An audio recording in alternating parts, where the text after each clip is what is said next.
Hi everyone, and welcome to Station Road. Now you'll see I'm now back with my, I will say, beloved layout here in Christchurch. After nearly a month of being away, I can finally clear some cobwebs and get back to work on the layout. However, unfortunately, I haven't been able to organise a proper video for today, so I'm going to improvise once again, and hopefully next week I will have a better plan in action.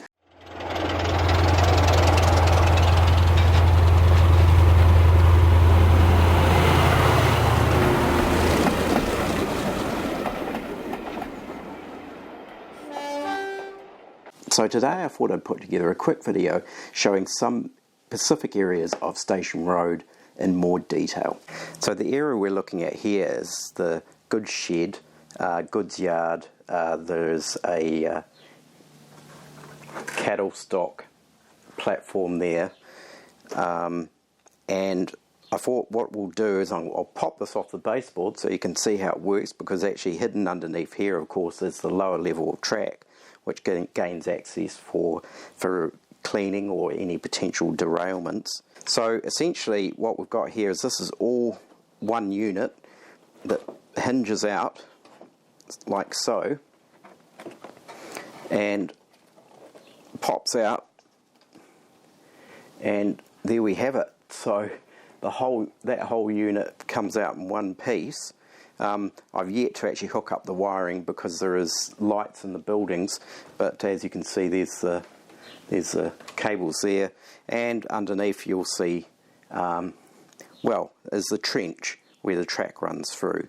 So this is scenic pop-off number one. This is a closer sort of view of this particular one. Underneath, if we just turn this over, we have various bits of wiring tucked in under there. That fortunately no spiders under there, that's quite good. And so we've kind of got I'll just get that wiring out of the way. So this one here, I mean, essentially this is all, these are all Metcalfe, and I think somebody may have commented, actually it was also a comment that was made on the Middleton Railway video that I did, about the owner there, Colin, being quite passionate about his Metcalfe models, and I would say I'm quite passionate about mine too. I just really enjoy making them. I'd prefer them to plastic kits. I really enjoy working with cardboard. Of course, it's easier to work with, and you still get a pretty reasonable sort of result. Once you've added a bit of weathering and so forth, and that, I really honestly don't sort of feel the need for the embossed brickwork and so forth that you would actually find in a plastic kit. So we've got the Metcalfe cobblestones on the pavement, inset track there, which I had to cut on an angle. That is a Pico kitset crane there, but this is one of the scenes that I would say I've almost sort of finished in terms of its final production. And then we've got this little cottage here, which actually came from another kit, which I actually ended up splitting up, but I've still got work to do on that particular cottage there. And if I just spin this around so we can get to have a look at the other side. Oops. And just got to be careful. So I really I think this particular scene and area has come out really well. And of course the brilliant thing about doing these is sort of like almost separate mini dioramas, is that I can take it inside the house rather than being out here in the garage and just work on it at the dining table. and I can sort of work in at much closer detail, and so forth. So yeah, so there's lights, interior lights in the buildings, and there's also the street lights are operational. There are some lights in this goods shed as well. If you can't see really in there where they are, that's hidden around the corner actually. They're LED lights. So that's the first one. I won't take the platforms off the baseboard, although they can be moved.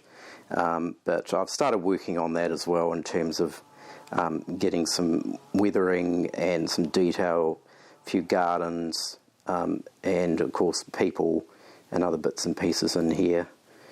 So we move down. The lamps on the platform, they haven't been wired up yet, but they're ready to go in terms of lighting. In behind here, this is sort of made up of two systems, so I'll just move this truck out of the way. We have a SuperQuick pub there, which I think I might replace, because SuperQuick, it's an old SuperQuick model, and its detail, they're just not as good. So I may replace that. But so that just moves out of the way, and then of course we move this out of the way, and this whole unit just pushes. This is the brewery / dairy plant. I haven't decided, but yeah. So this is the one of the Metcalfe factory kits. Although I have customized it, kit bashed it to a certain degree, so it's more or less as the original kit is. Probably the only difference is I've added this smokestack tower, which wasn't originally part of the kit. I have added another piece here at the end, which wasn't originally part of the kit, and that I think I modelled it. It's scratch built this end piece, but I've modelled it off another Metcalfe kit that had a large door and also a small door. So that's that part there. And then around here, and this is where, in my first video, I was talking about using Barocca tubes, which was the energy drink that I have in the mornings, or vitamin supplement, and there are the Barocca tubes. So they're representing silos, and yeah, I think they've come out pretty well in terms of their styling. So you'll see the gap here, but of course that's where it slides into the baseboard and meets the other half. Yeah, bits of plastic on the top. Not too brilliant on that one. I need to trim those little bits that are stuck on there, and so forth. But yeah, most of there's bits of weathering in there and so forth. So these cobblestones are actually from one of Metcalfe's original cobblestone sets, and interestingly, they're embossed. And unfortunately, you can't actually buy them any longer, which is a real nuisance, because they actually were really good. They looked good. It would be nice if they actually brought them back again. Metcalfe, if you're watching, how about reintroducing these? We've lost a chimney down there. Actually, I just spotted a chimney on the ground there. It must have been an earthquake. And there's some other weird thing going on there. This looks like a spider's building themselves a nest, or a cobweb nest, or cobwebs in there. So that's the factory scene with all the weathering. It's looking particularly industrial and grimy, perfect for the 1960s. So here we have a Metcalfe single road engine shed, which has been heavily weathered, and this is deliberately done. You've got the piles of coal, we've got the coal chutes, coal bins, can't remember what they're called now, and then over here we have a quick SuperQuick water tower. But once again, all heavily weathered, and also with the embossed Metcalfe cobblestones, which come out. They do come out really well. Those ones. The fences, that's all scratch built from brick paper and so forth. But the idea behind this one is, of course, and this was actually originally mentioned in one of the very first videos, is the siding here that actually goes into the engine shed. Also, that doubles as my programming track for the DCC.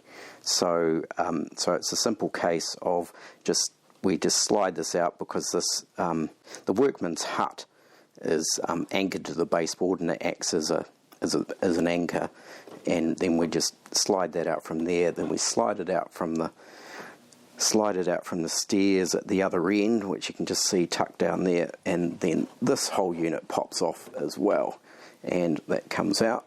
We'll just move that over there, and then you're looking at, well, what's this switch do?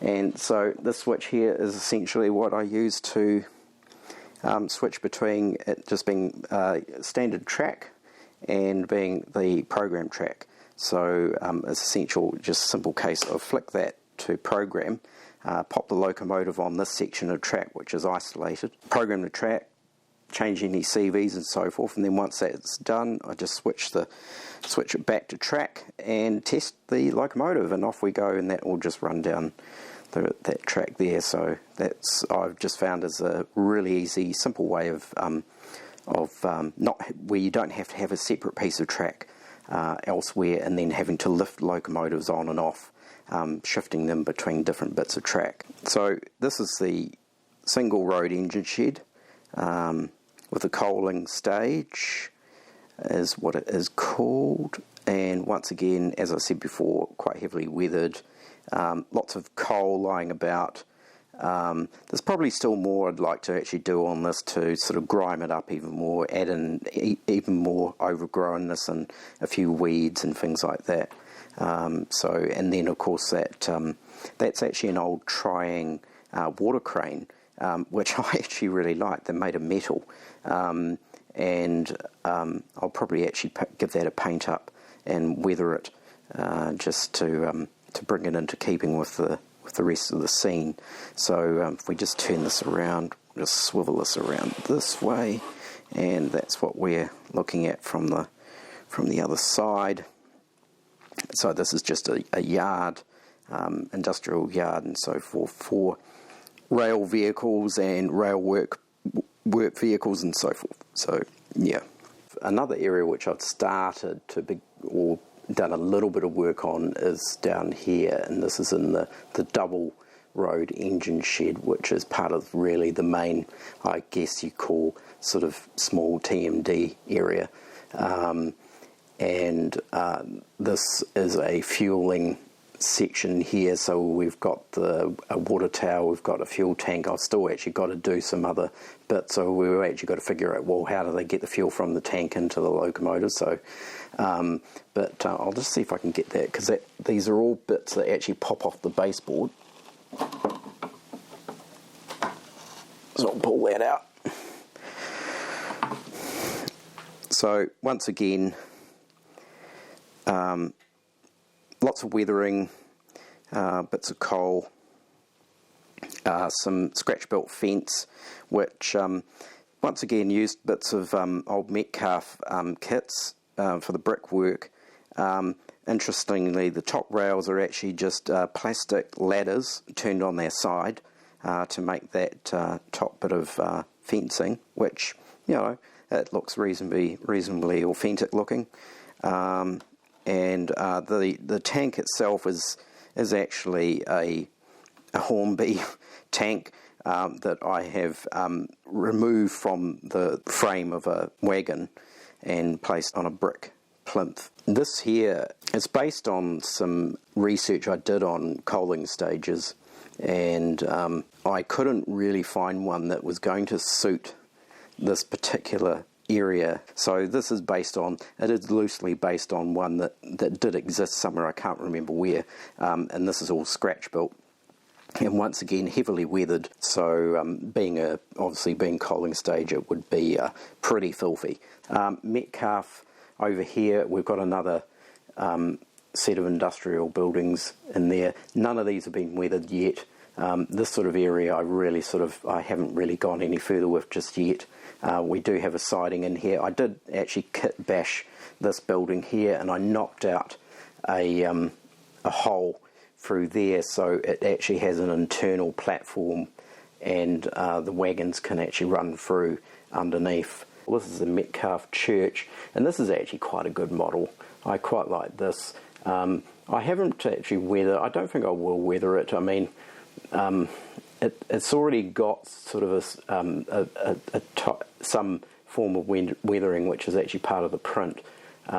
We've also added in a woodland scenics funeral scene at the back there, and I'll just pause this, and we'll go around from the other side to take a closer look, and also look at the engine shed right next door. So this is the churchyard from the other side. We've got a small cemetery in the back here, and once again, this was actually my first attempt at static grass as well. I actually just noticed that the doorway is covered in giant cobwebs. So I haven't been here for a month, so I've got a lot of vacuuming to do. But yeah, and we've got our little parish signboard and so forth in there. This is another Metcalfe model, the double track engine shed. Once again, pretty heavily weathered, but you know, that was the nature of these. I guess unloved. By the end of the 50s, early 60s, if there were any of these actually left, they would have looked pretty dirty and run down. So, and that's sort of come up quite well. So I'll leave it there, and thank you very much for watching, and also a big huge thank you to all the new subscribers to the channel. And reminder too, to those who haven't subscribed yet, please subscribe and click the bell, and you'll get notifications of my next video, which I hope to have up next week. Thank you.